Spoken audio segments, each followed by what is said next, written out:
Quelques photos de famille, ce seront sans doute les derniers souvenirs que ces enfants auront de leur mère. Le cancer l'a amenée aux soins palliatifs de l'hôpital Georges-Dumont à Moncton. Seul son mari est autorisé à lui rendre visite sans les enfants. Ils nous enlèvent beaucoup.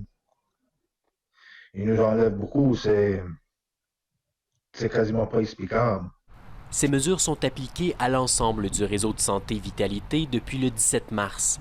Mais l'hôpital de Moncton, à quelques kilomètres de Georges-Dumont, autorise les visites de 2 proches séparément.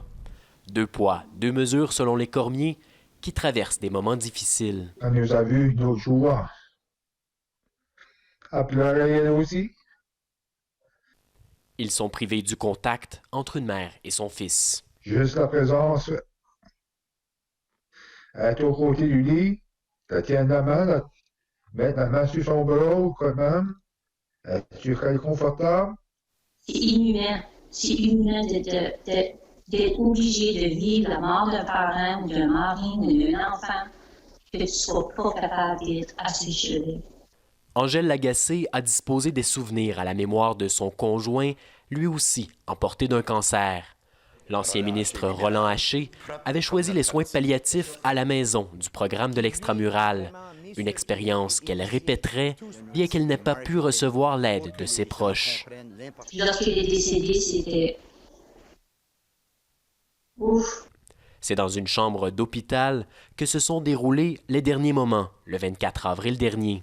Ça a été une fin de vie que toute sa famille, puis ma famille, on n'a pas été capable de participer avec lui. La date des funérailles demeure elle aussi inconnue. Des familles demandent maintenant un assouplissement des visites aux soins palliatifs.